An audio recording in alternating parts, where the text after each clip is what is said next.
Good news, everyone. The play of this position group in particular, I think bodes very well for the Cowboys defense as a whole. Last year, they began the year hot, but they very much cooled down and struggled as the season went on. And by the end of the season, they were kind of a bottom 5, bottom 10 defense in many of the key position and statistical areas. Now, if you want more breakdowns like the one we're about to do, kind of focused on what happened last week, different position groups, different players, then share today's video for me. Social media, Twitter, or I guess X, Facebook, Instagram, text it, whatever. Share today's video on social media. You might have guessed what we were doing based on how the game went.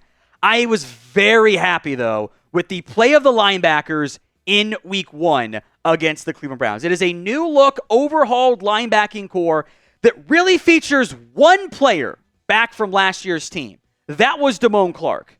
And he went from being the team's number 1 linebacker, having to do so much when it comes to getting things set, to not having to do that stuff anymore. Eric Kendricks, DeMarvion Overshown, Buddy Johnson was a scratch. They played Nick Vigil a lot. More on that in a second.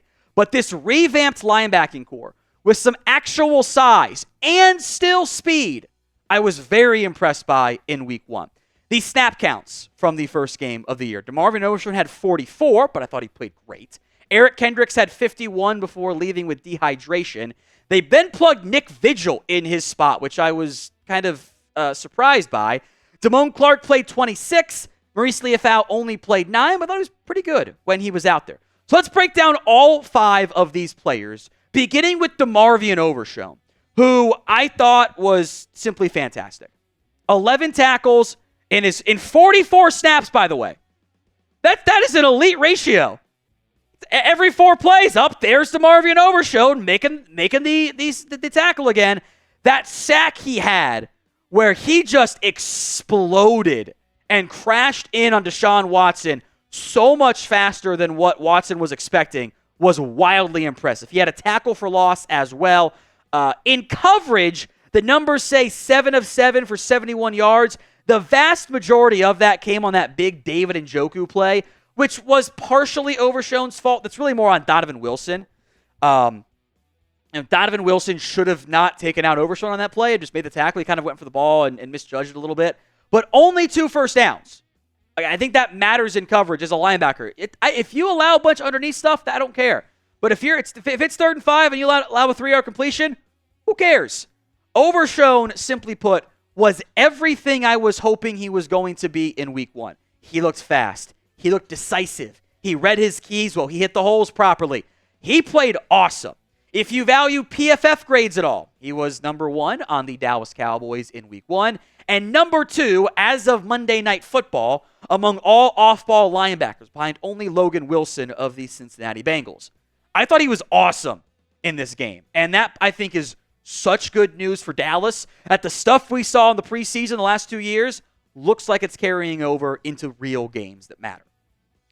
So what is your confidence level right now in DeMarvion Overshown? Scale it for me from 1 to 10. 1 on the low end, 10 on the high end. It is the pinned comment, by the way, on today's video. So if the ad comes here on YouTube, take advantage of it. Head down there and let me know.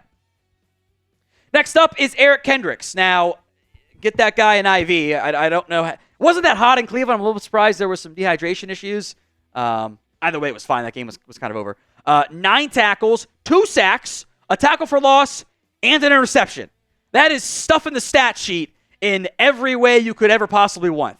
Kendricks was all over the field, making a ton of plays for the Cowboys. Was targeted 3 times in coverage. Now, I will say, one of those should have been a first down.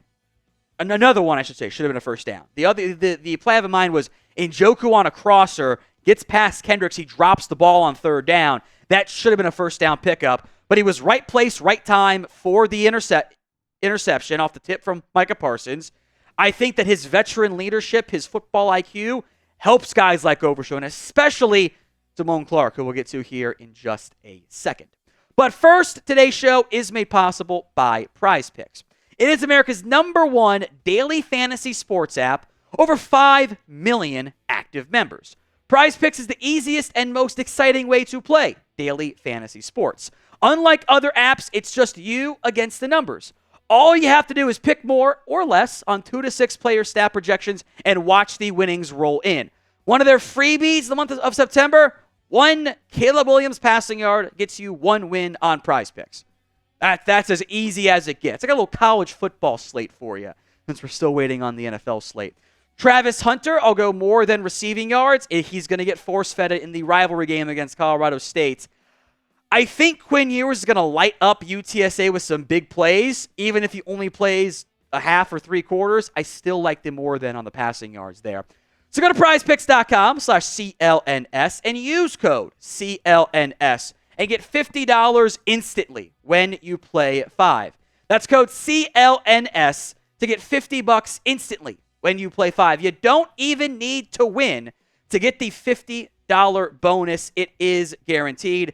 The link will be in the comments section and the description of today's show. It's prizepicks.com/CLNS. It's PrizePicks. Run your game. All right, let's talk Damone Clark here. In week 1 matchup, 4 tackles, 1 target, 0 receptions allowed. I thought he played pretty well. Damone Clark's kind of a slightly weird player in the sense that I don't know if the football IQ is where it's been needed to be in the past, but I thought he was put in good positions to not have to be like the guy at linebacker and helping out Marquise Bell. Now he gets to be the guy that gets help. So you saw something similar. He's not going to be the same level of player. Roquan Smith, Patrick Queen impact. I think that's what you're getting out of this linebacking core right now. Overall, I thought the whole unit played pretty darn well in this game. I thought they made plays. They didn't allow many plays. Your run defense was sharp, especially outside of garbage time in the 4th quarter. I think all of those things help point to this linebacking core is good in Dallas. Here are, if you value them, the PFF grades. DeMarvion Overshown, 88.6. That is elite. Eric Kendricks, 71.9. That's really good. Damone Clark, 77.1. That's really good. Nick Vigil was not good. We'll talk more about him in a little bit. 37.2. And Marist Liufau, 62.0. As the Cowboys played 5 linebackers. A surprising amount for Vigil, which we'll come to here in a second. I think it's easier to do grading scales like you get in school. So grade the Cowboys linebackers for me in week 1. A, B, C, D, or F in the comments section of today's show. Let's talk about Marist Liufau here. Overall, I thought good in a very small sample size. He only played 9 snaps. He had 2 tackles in those snaps, so a good ratio there. I was a little bit surprised Dallas didn't play him more when Kendricks went down. Think that might have been a signal caller issue thing more than anything.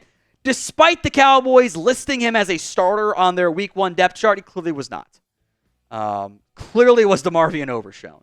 And that's okay that Liufau was a backup right now because you have guys in front of him who can play. You saw it from Kendricks. You saw it from Overshown. You saw it from Damone Clark. I had hoped he played over Vigil more.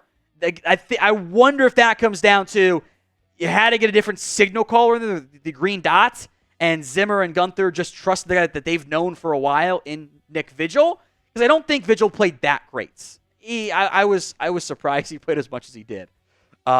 He is not technically on the 53-man roster. He was a game day call from the practice squad. I had thought mostly for special teams, ends up playing a big role instead of Buddy Johnson. 2 tackles in the game. I thought he had some of the missed assignments when the Browns got some runs late in the game. You're also banking on pass, so not going to ding him too much from that perspective. But hopefully Vigil doesn't have to play 25 snaps again. That's probably more than what you want out of him. For more Cowboys updates, news, rumors, live watch parties, etc., you've come to the right spot.